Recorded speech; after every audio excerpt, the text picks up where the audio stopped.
Hello, and welcome to Around the Political World with John Rothman. I am your host, John Rothman. If you're a fan of the show, make sure to hit the follow button on the top right of Apple Podcasts, Spotify, or wherever you are listening at this very moment. When you hit follow, leave a review or share an episode with a friend. It helps other people discover the show, keeps us going. As I like to point out each and every day, it expands our base. Small, petty, vindictive. Those are the terms that I am going to use today as they apply to the President of the United States, Donald Trump. Let's begin with the question of James Comey.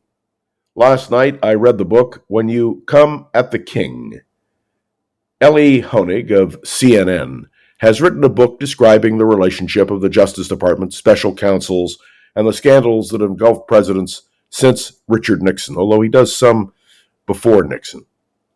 The most important single lesson is that if you go after a king, you've got to get him, or he might get you. And of course, what we now know is that that is precisely what Donald Trump is doing to James Comey. Now, let's remember James Comey, one of the most highly respected FBI directors, a man of impeccable background, who was caught up in the 2016 election. Did he make a mistake, perhaps, in talking about Hillary Clinton? Did he help swing the election to Donald Trump? Perhaps. But Donald Trump is out to get him, and there's no question about it. Donald Trump, the President of the United States, has instructed his Justice Department to get his enemies, and those enemies include James Comey. Now, here's the problem they face. Comey, well, to prosecute him, they've got to act pretty quickly because the time limitations will be reached in just a few days. So if there is going to be an attempt to indict James Comey, it has to be done now. He also wants Letitia James, the Attorney General of New York, to come under scrutiny. And there are other people on his list. The only thing I can do is refer to it as an enemies list, which he's determined to achieve. This should disturb every American. It's not a question of whether or not an independent or special counsel has done something wrong. It's a question, well, when the person assigned the task of bringing the prosecution says he's not going to do it and the president fires him to put somebody in from the White House staff who will do it, what does that say about the President of the United States? Whether James Comey is innocent or guilty, the simple truth, the simple reality is that the president has stated publicly that he wants to get him. And there are others he wants to get as well. Is that the function of the President of the United States? And should a President of the United States be able to insist that somebody be indicted? I'm asking you the question whether you're a Trump supporter or a Trump opponent. If any president did this, Democrat or Republican, we should be up in arms. The justice system should not be determined by petty, vindictive, and yes, childish approach to law. But that's not all when we talk about Donald Trump. Did you see the story that the president is redoing portions of the White House?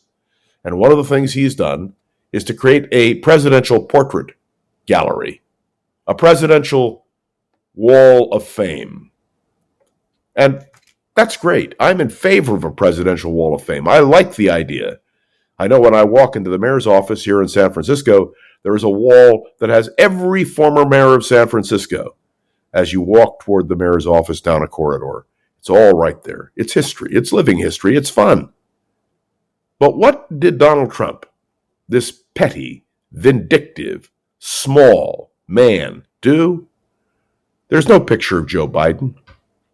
Instead, there is a picture of the auto pen machine and Joe Biden's signature. Talk about being small, petty, vindictive. Donald Trump is president of the United States, and he should rise above it. Now look, he also was furious at the United Nations, suggesting some nefarious sabotage. Yes, the escalator didn't operate. It's true. And the teleprompter didn't operate. And it's true that Melania could not hear the president's speech because of a defect in the sound system. These 3 points lead up to the view that there was some nefarious plot against Donald Trump at the United Nations. There is, and I'm going to say this very carefully, there is something seriously wrong with this president. Is it paranoia? Perhaps. Is it a persecution complex? Perhaps. Is it the lesson he learned from Roy Cohn? Attack, attack, attack. I think there's a lot to our thought this morning about what it means when a president of the United States takes the attitude that Donald Trump does. He's not the first president, by the way, to be paranoid, or slightly paranoid. Certainly that can be said about Lyndon Johnson. It can be said about Richard Nixon. It can be said about other people who have occupied the presidency of the United States. But never in American history have we seen the manifestation of this sort of approach by a president of the United States publicly proclaiming his paranoia. I am deeply troubled because it means that we have a president of the United States who views things through a prism which may not work to the advantage of the American people. James Comey is a great American. Did he make mistakes? Yes. Should he be indicted? Well, we'll see what happens. But it seems highly unlikely that even if indicted, he would be convicted. It's a contradiction in testimony. But this is an indication of a president of the United States who I think needs to be understood in the context of what it means to be small, petty, and vindictive. Now, this is a season for Jews around the world of repentance and forgiveness. I hope that Donald Trump takes advantage of this season of the Jewish year, although he's not a Jew, that he will take advantage of this season for inner reflection and understand that the message he is sending is not a positive message. It's not a message which should be received gladly.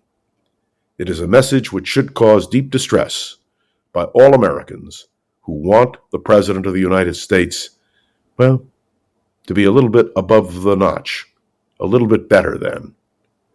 Donald Trump, well, he doesn't measure up. Thanks for tuning into another episode of Around the Political World with John Rothman. I am John Rothman. Make sure to follow along, let me know your thoughts on the show by leaving a review on Apple Podcasts and sharing an episode with a friend or colleague so we can continue to grow and expand, which, of course, as I remind you each and every day, is our goal.